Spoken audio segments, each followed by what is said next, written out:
¿Sí se puede? Sí se puede. ¿Sí se puede? Sí se puede. El pueblo unido Jamás será vencido. El pueblo unido Jamás será vencido. It's good to be home. Now we need to end the illegal abduction of Kilmar Abrego Garcia and bring him home too.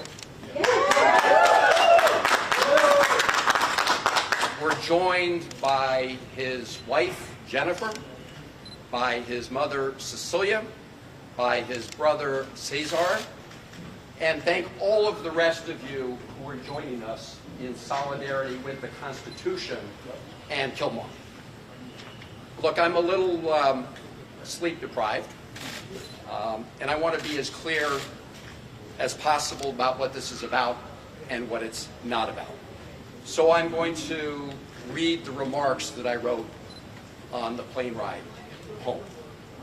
As the federal courts have said, we need to bring Mr. Abrego Garcia home to protect his constitutional rights to due process. And it's also important that people understand this case is not just about one man.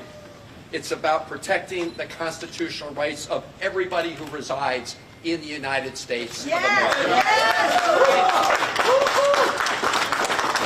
If you deny the constitutional rights of one man, you threaten the constitutional rights and due process for everyone else in America. The Fourth Circuit put it very clearly in its strong opinion yesterday, and I quote, "It is difficult in some cases to get to the very heart of the matter, but in this case, it is not hard at all. The government, in this case the Trump administration, is asserting a right to stash away residents of this country in foreign prisons without the semblance of due process that is the foundation of our constitutional order. Further, it claims, in essence, that because it has rid itself of custody, that there is nothing that can be done. This should be shocking not only to judges, but to the intuitive sense of liberty that Americans far removed from the courthouses still hold dear." They summed up the issue at stake perfectly. And that's why the Supreme Court, in a 9-0 decision, ordered the Trump administration to facilitate the return of Mr. Abrego Garcia. Now, the Trump administration wants to flat out lie about what this case is about. They want to change the subject. They want to make it about something else.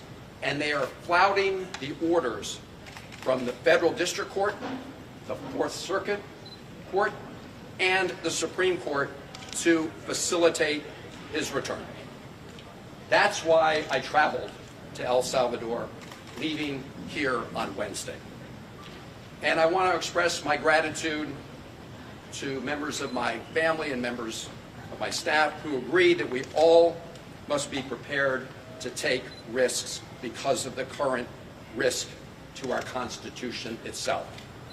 In addition to having a variety of discussions on bilateral issues between the United States and El Salvador, I had two main goals. One was to urge the government of El Salvador not to be complicit in the illegal abduction and detention of Mr. Abrego Garcia and to release him. I made that request directly to the Vice President of El Salvador. The President was out of country at the time, and I previously reported on that conversation. My principal mission was to meet with Kilmar Abrego Garcia. I told his wife Jennifer and his family that I would do everything in my power to make that happen. And last night, at about 6:40 p.m. El Salvador time, 8:45 p.m. here on the East Coast, I called Jennifer to tell her that I had met with Kilmar. And I told her what he said to me, which was first and foremost that he missed her and his family. And as he said that, you could see it here. Go down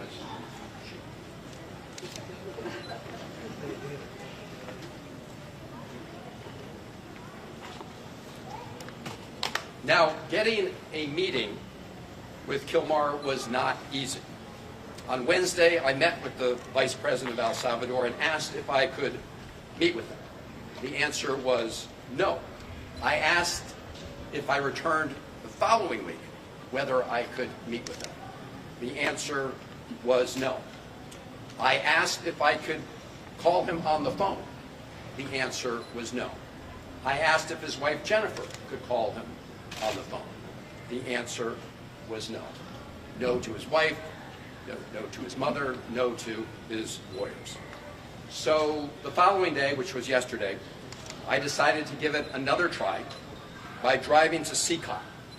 Sikot is the notorious prison where Kilmar was taken when he was abducted. I was accompanied by a lawyer for Kilmar's wife Jennifer and mother Cecilia, Chris Newsom. About 3 kilometers outside of Sikot, we were pulled over by soldiers. You could see the rest of the traffic was allowed to go by. We were pulled over by soldiers and told that we were not allowed to proceed any farther. When I asked why, I was told that they had orders not to allow us to go any further. When I asked them if they knew anything about the condition of Mr. Abrego Garcia, they said no. And so much later in the afternoon, I was actually getting ready to catch a plane out of San Salvador back here later yesterday evening. And all of a sudden, I got word that I would be allowed to meet with Kilmar Abrego Garcia. And they brought him to the hotel where I was staying. And after that meeting, as I said, I called his wife Jennifer to report on some of the news of that meeting.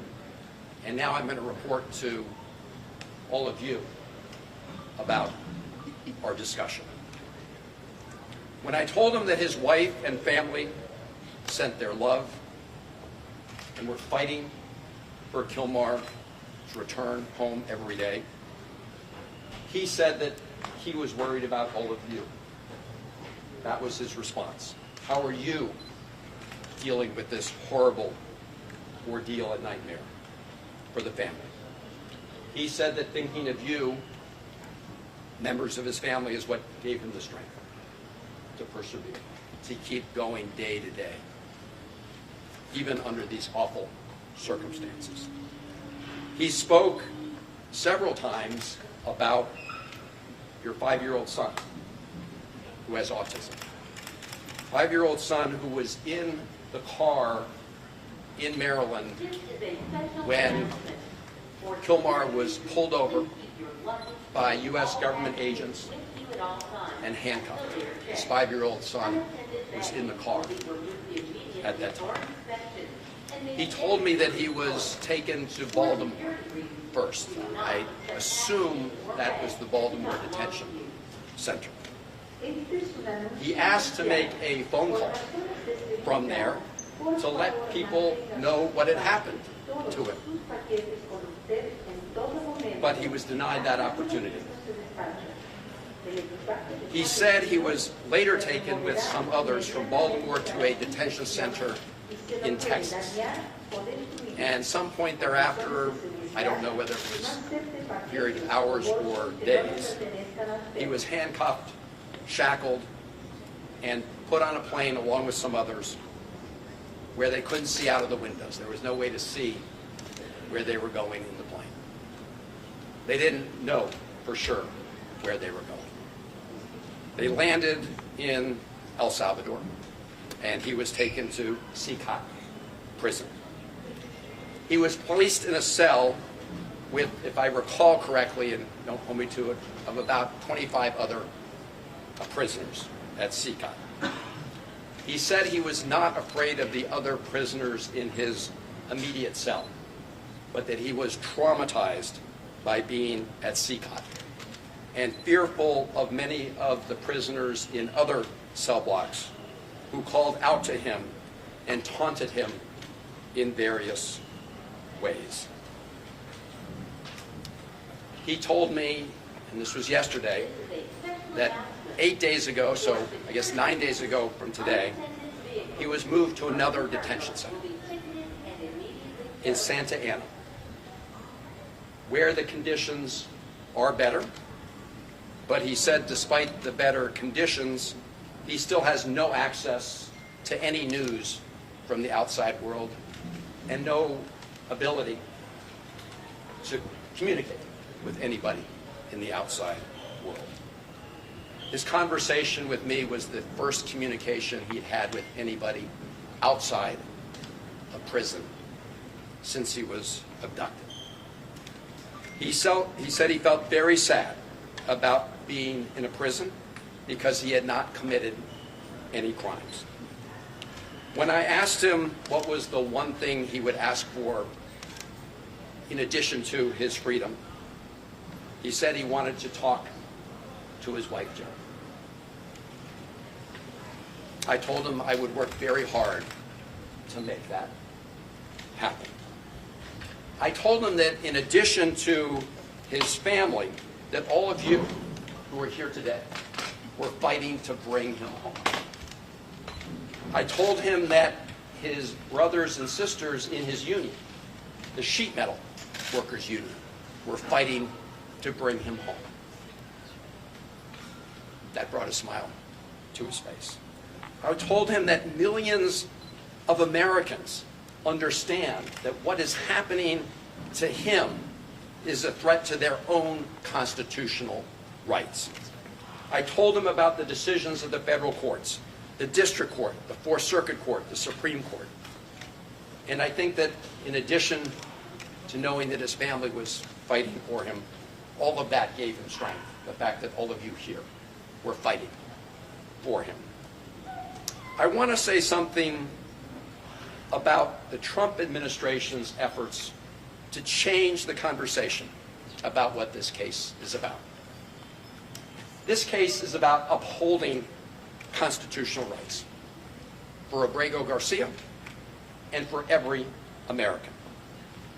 The President Trump and the Trump administration wants to say that those who are fighting to stand up for our Constitution don't want to fight gang violence. That is an outright lie. That is a big, big lie. I, for one, have been fighting against transnational gang violence, especially MS-13, for over 20 years. Probably for longer than Donald Trump ever uttered those words, MS-13. Over 20 years ago, I worked to establish an anti-gang task force, a regional anti-gang task force in the Maryland, Washington, D.C., and Virginia area. I did it in a bipartisan way with then Congressman Frank Wolf and Tom Davis. And we have made substantial progress in this region. We have a long way still to go, but those efforts have resulted in progress. So I say to the President and the Trump administration, if you want to make claims about Mr. Abrego Garcia and MS-13, you should present them in the court, not over social media. That's right. Not at press conferences where you just rattle stuff off. Because here is what the federal district court judge said about exactly this issue. This is Judge Zinnes. So she is the federal district court judge in the District of Maryland, where the case first appeared.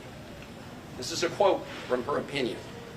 Defendants, and in this case, this is the Trump administration she's referring to, have offered no evidence linking Abrego Garcia to MS-13 or any terrorist activity. And vague allegations of gang association alone do not supersede the express protections offered under the INA, unquote. She emphasized this point, and I'm quoting, "No evidence before the court connects Abrego Garcia to MS-13 or any other criminal organization," unquote. In other words, put up in court or shut up.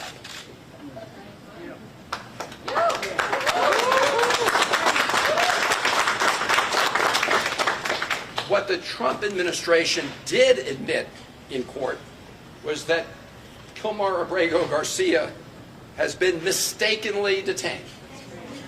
They called it a, quote, administrative error, unquote. An administrative error that has resulted in him being abducted off the streets of Maryland and put into prison in El Salvador. That has deprived him of his personal freedom and liberty. But rather than fix this grievous error that they agreed had been made in court, what did the Trump administration do? They upbraided and fired the lawyer who told the truth to the court. That's what they did. They didn't fix the error, they fired the lawyer who told the truth about this awful, egregious mistake. And now, despite the fact that the Supreme Court has ordered the Trump administration to fix that error, and that has deprived Mr. Abrego Garcia of his liberty, they are flaunting, the administration, the Trump are flaunting the court order to facilitate its return. And the government of El Salvador is complicit in that illegal scheme. Yes. So we need to hold both of them accountable, and we can talk more about how to do that.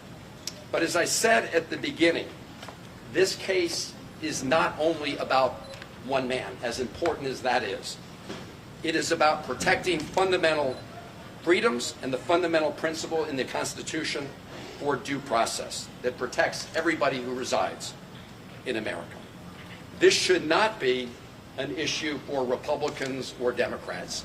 This is an issue for every American who cares about our Constitution, who cares about personal liberty, who cares about due process, and who cares about what makes America so different, which is adherence to all of those things. This is an American issue.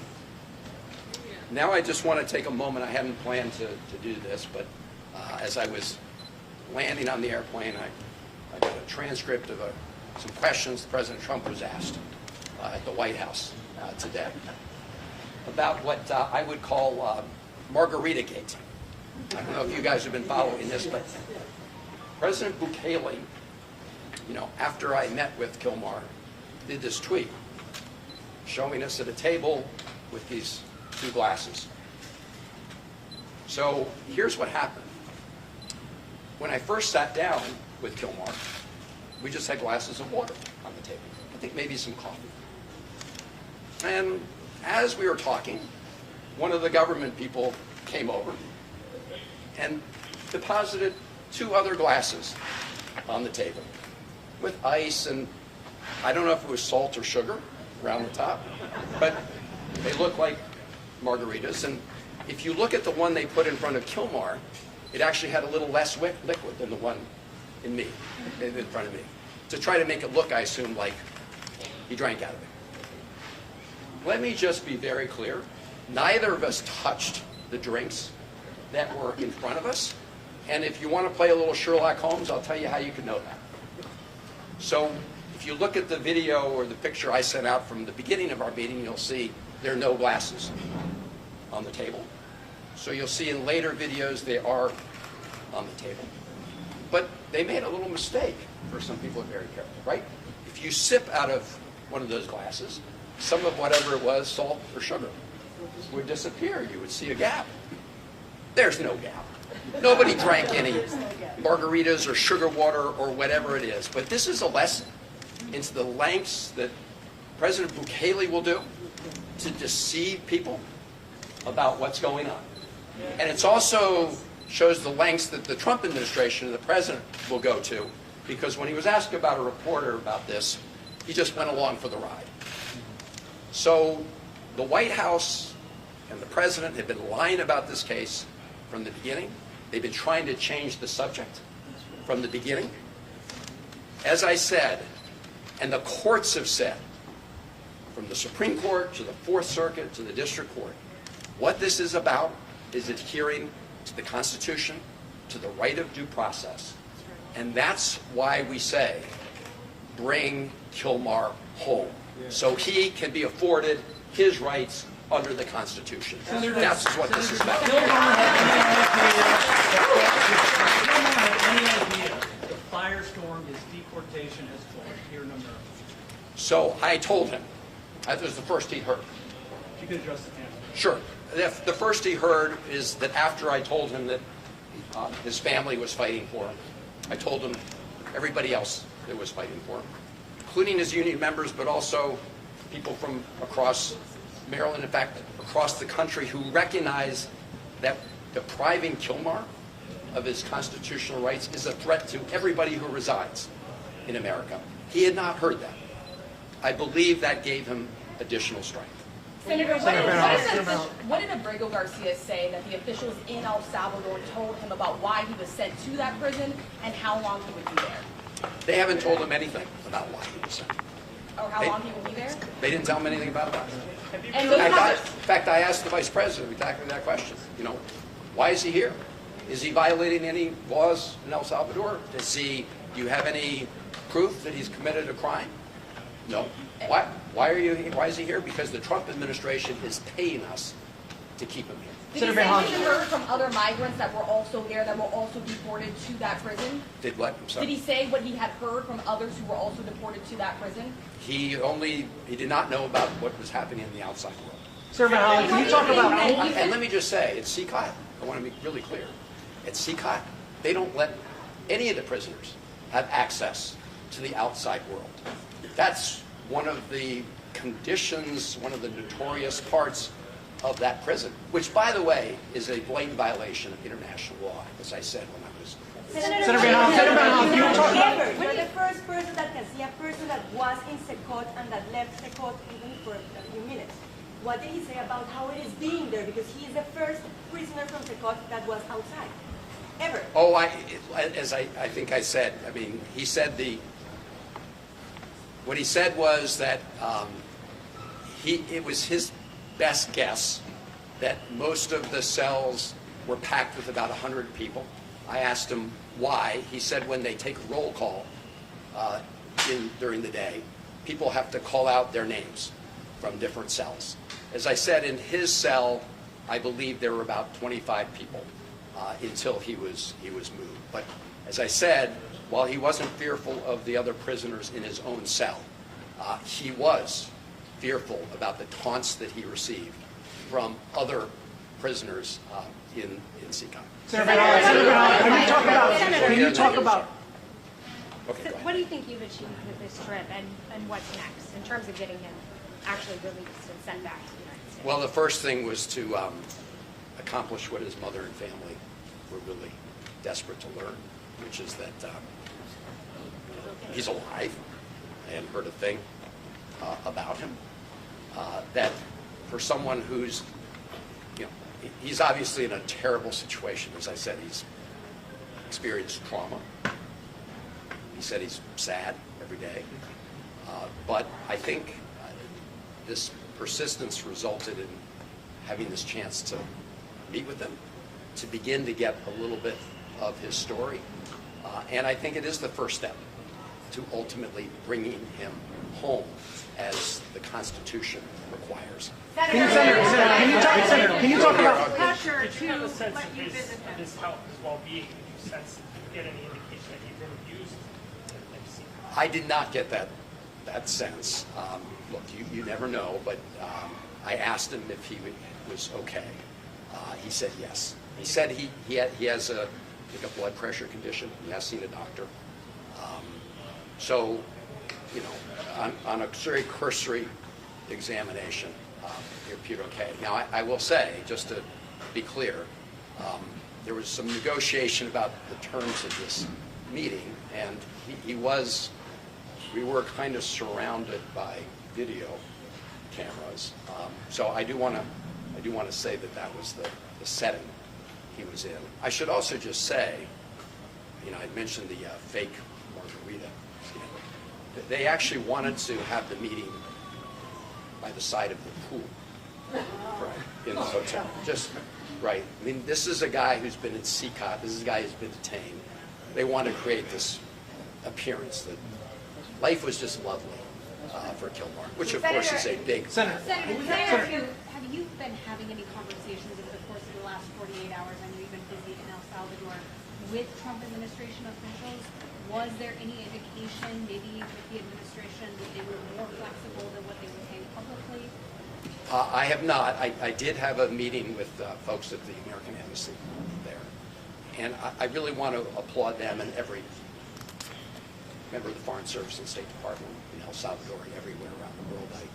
I co-chair the Foreign Service Caucus, and I have a deep appreciation for what they do. I asked them if they had received any instruction from Washington to help facilitate the release of Kilmar. The answer was no. I asked them if they had made any attempt to reach out to him. The answer was no. So it's very clear that the President and the Trump administration are blatantly, flagrantly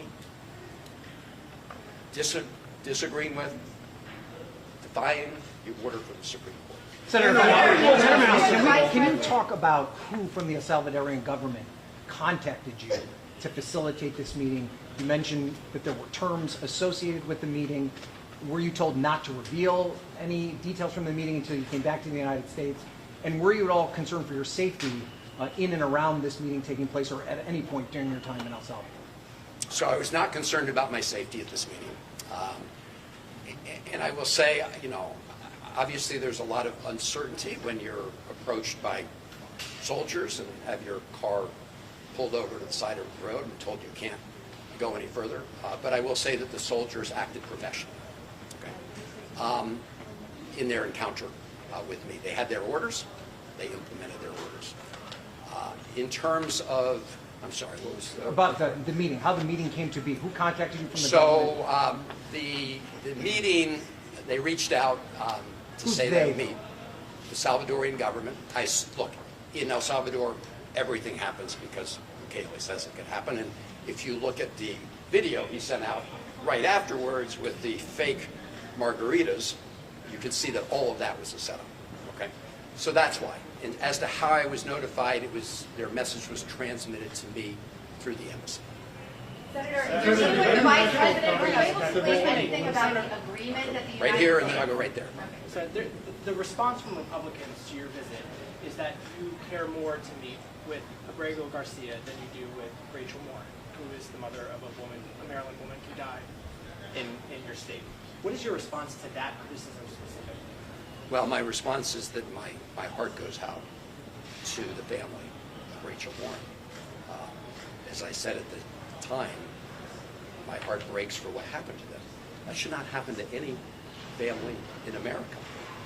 And I am very glad that a court of law convicted her killer and is going to punish her killer in a court of law. The reason we have courts of law are to punish the guilty, but also to make sure that those who have not committed crimes are not found guilty and arbitrarily detained. In other words, everybody has due process. So the effort by the Trump administration to try to conflate these two issues goes to the heart of what I was just talking about, their effort to change the subject. But again, to the Moore family,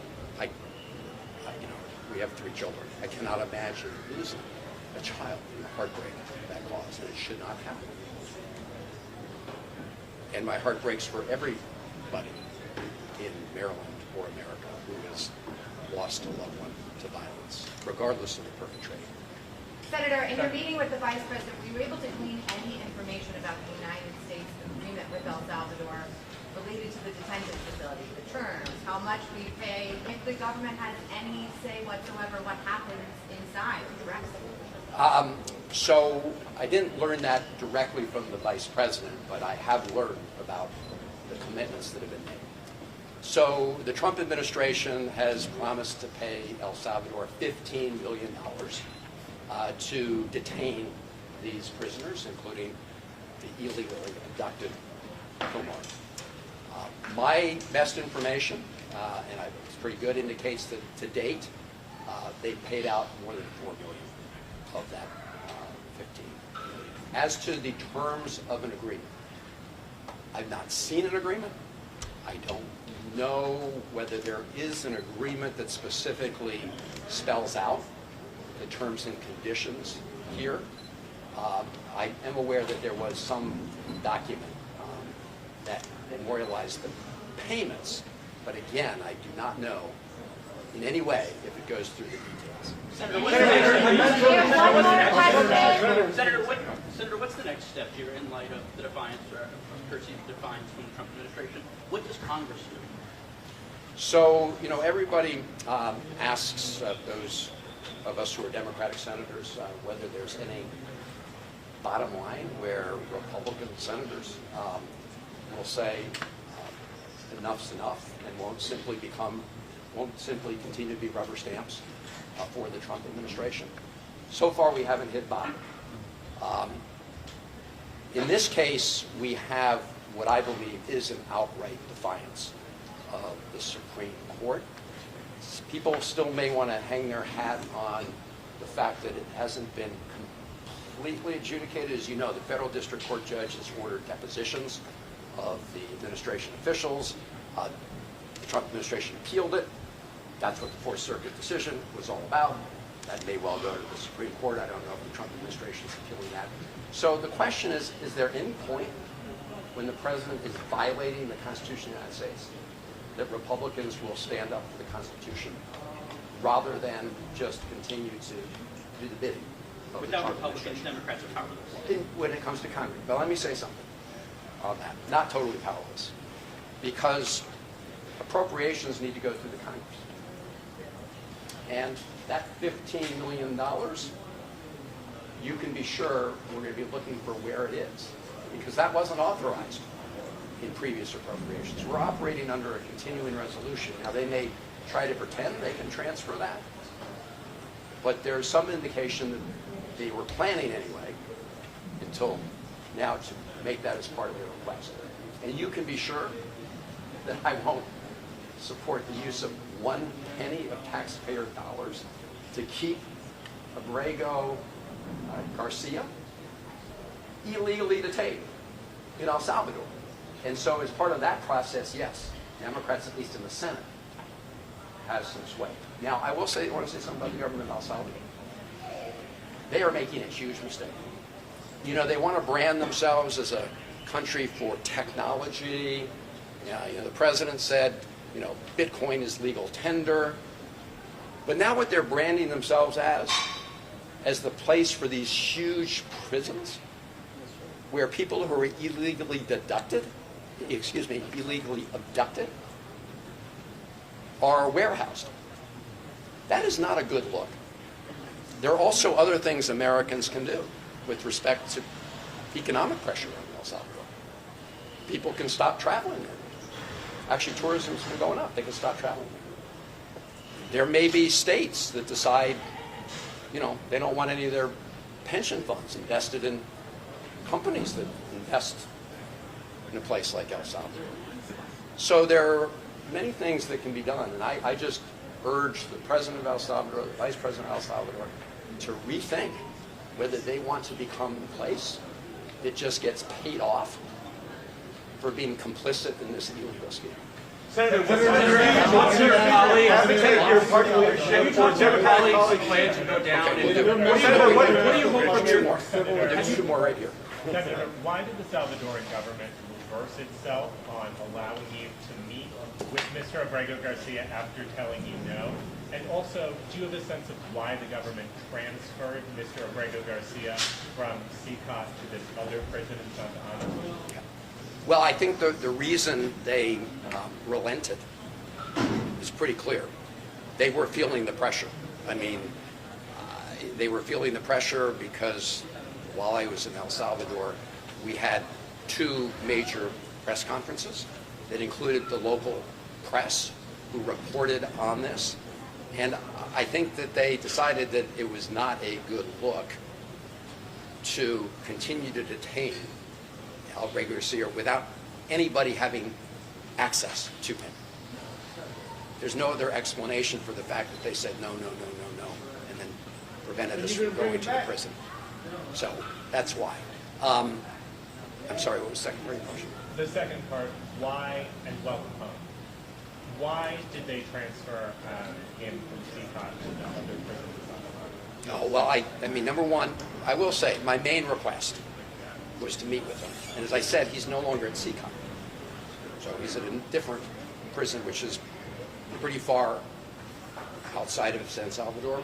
But in addition to that, I didn't even know that. I mean, so as we all thought he was at CCOT. I mean, until I met with him. That's why I tried to go to CCOT. So I think that's why they brought him. He wasn't brought him to see me. But Do you think, Senator, do you what think actions do that you the advocate White your House- party do you take to think that prevent the White future House- deportations like this? Do you Have think you that the White spoken? House was involved at all in facilitating this meeting? Do you think the I do Trump not. administration? I do not. Do you think that I have no basis for that. Have you spoken to any of your colleagues who say that they plan to go down now that the president has seemed to shut the door? He lets you meet with him, but he said he's going back to detention and will not return. Have you spoken to them, and what do they hope to accomplish going forward? So I've told the Vice President of El Salvador that I may be the first senator or member of Congress to be in El Salvador, to come down to El Salvador, but I won't be the last.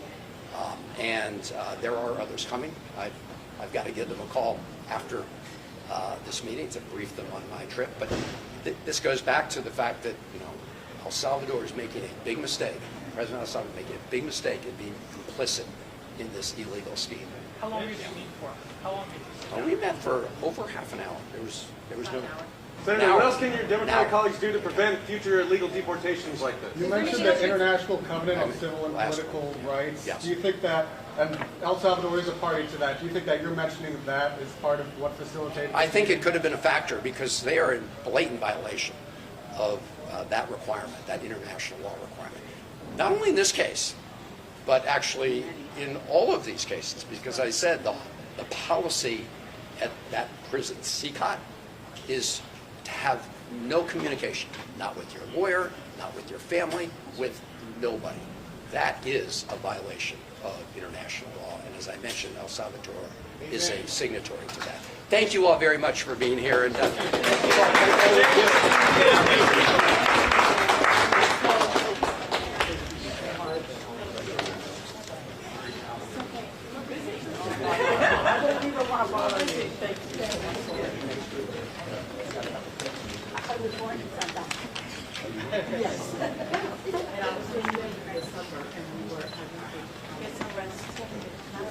Thank you.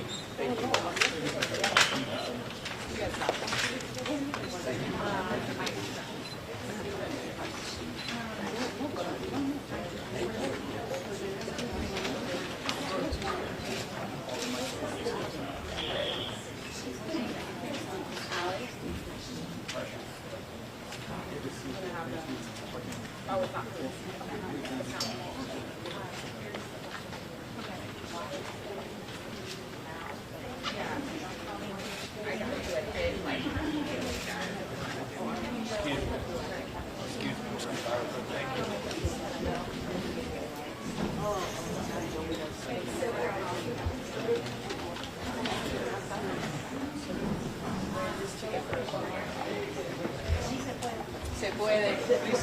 Sí se puede. Se puede. Sí